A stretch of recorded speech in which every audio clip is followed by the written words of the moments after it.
and now let's get the show on the road in earnest. The National Industrial Court of Nigeria, sitting in Abuja, has restrained organized labor from proceeding on its planned nationwide indefinite industrial action.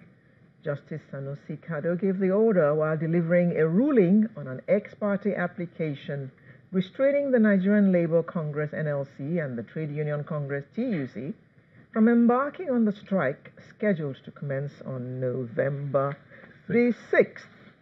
Organized labor is demanding 30,000 naira as a new minimum wage for workers in the country, as against the existing 18,000. And following a series of negotiations and meetings between government and labor leaders which ended in a deadlock, the NLC and TUC threatened to embark on a fresh nationwide strike starting on Tuesday next week. The unions have explained that the decision was necessary following what they described as a government's unwillingness to implement a new minimum wage for workers in the country. Now, to look at this with us this morning, I'd like to welcome Mr. Segun Esson, who is the Secretary General of the Union of Railway Workers. Good morning. Good morning, madam. Thank you for joining us. Thank you. We expect a NEC member of NLC, Mr. Issa Aremo, to join us, as well as an economist, Dr. Omar Binuri. But in the meantime, we have Mr. Esson, so we'll just go on and look at the issues. So, there's a court order, restraining NLC and TUC from embarking on the strike from Tuesday. What is your position? Well, thank you very much. Well, as concerned the court order, and as far as the labor movement is concerned, we are seeing it as a rumor because we've not actually had any service of the summon that certainly would have brought that to our notice. And sincerely, if that is true, we all want to believe it as a rumor. If that is true, that further, explains the attitude of the federal government towards, availing Nigerian workers a living wage. Because there isn't anywhere in the world where such is done. You go to court to restrain labor movement from, going on a protest, which is its right. And that is what differentiates the labor movement, the unions, the workers from slaves. So even that, if that is true, I don't see it flying. But don't you? But as far as we are concerned, is a rumor. We've not had it. By the way, the Union of Railway Workers is a part of the. Oh yes, Labour it's an affiliate of the Nigerian Labour Congress. Or the United Labour Congress of Nigeria, which is a part of organized labor. Yeah. At least for this one, all of you are unified for that. Okay, so now this matter, if you look at what the court says the reason for restraining you, don't you think it's tenable? I mean, the effect of this strike on the economy, it will be too damaging. I mean, for a fragile economy like ours right now. Well, I don't know what reasons the court certainly must have advanced to justify what hasn't been served on us. But the truth of the matter is that there is a subsisting statutory instrument on ground that, gives credence to every 5-year renewal of salary structure. So the last time we had that was in 2011, and all things being equal, we were supposed to have had a renewal of that instrument in 2016 when 5 years got complete. But from that time till now, we've not done that, and that is some 2 years, beyond the expected time it was supposed to be reviewed. So you now can get to see that whatever alibi any court is resting on to suggest, restraint on the part of the labor is in outright contravention to that subsisting instrument. The conversation around this minimum wage is such that while a lot of people sympathize with labor, with organized labor, there are concerns that increasing the minimum wage will fuel inflation. So why is labor not looking at, okay, if you're not going to increase minimum wage, give us a transport system, give us housing? Why are you not looking at that? Let me answer that question really very directly.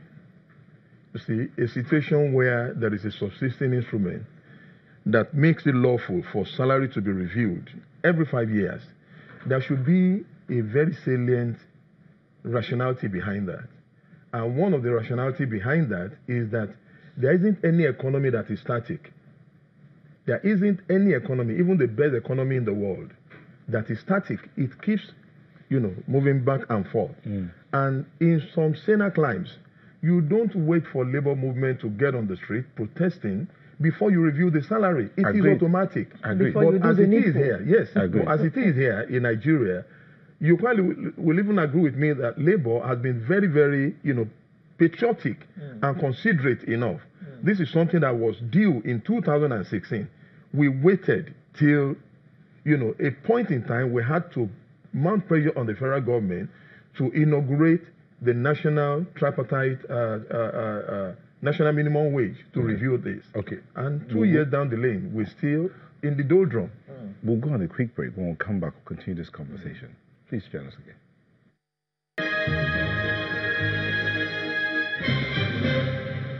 Welcome back. We're looking at the minimum wage matters arising, and we have a member of organized labor here, Mr. Shaw. Mr. Shaw, this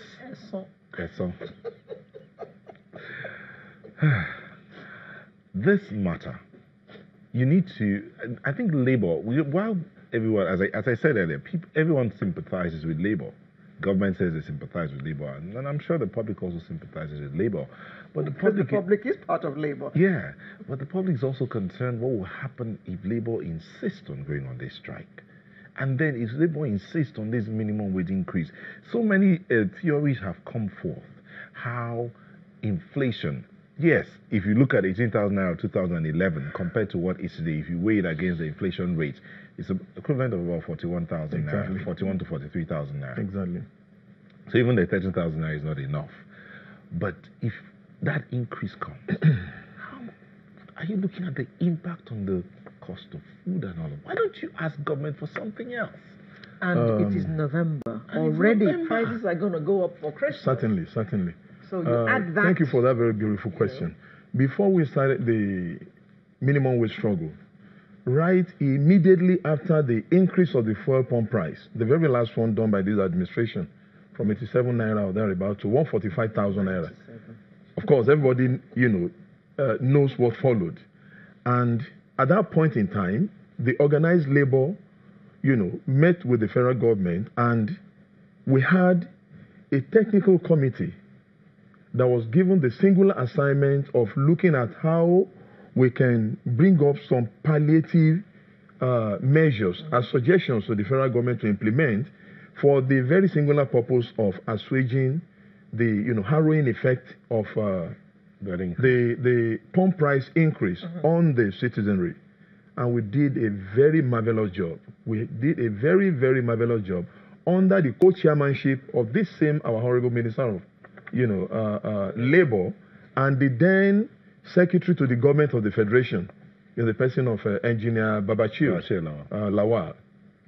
But it will interest you to know that, not minding the fact that we submitted a very, very robust, very, very, very full report, the government still didn't see any reason to implement the palliative measures we suggested to them. What were the palliative measures you suggested? We looked at how government can subsidize transportation by way of improving on the infrastructure of railway, for example, as the backbone and mainstay of transport economy. We looked at accommodation.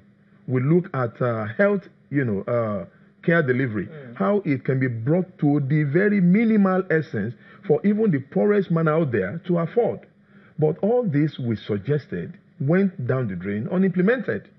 So we had no option than to go the other way, of course, which is statutorily recognized that after 5 years, the instrument of national minimum wage expires. Then you have to put another one in place.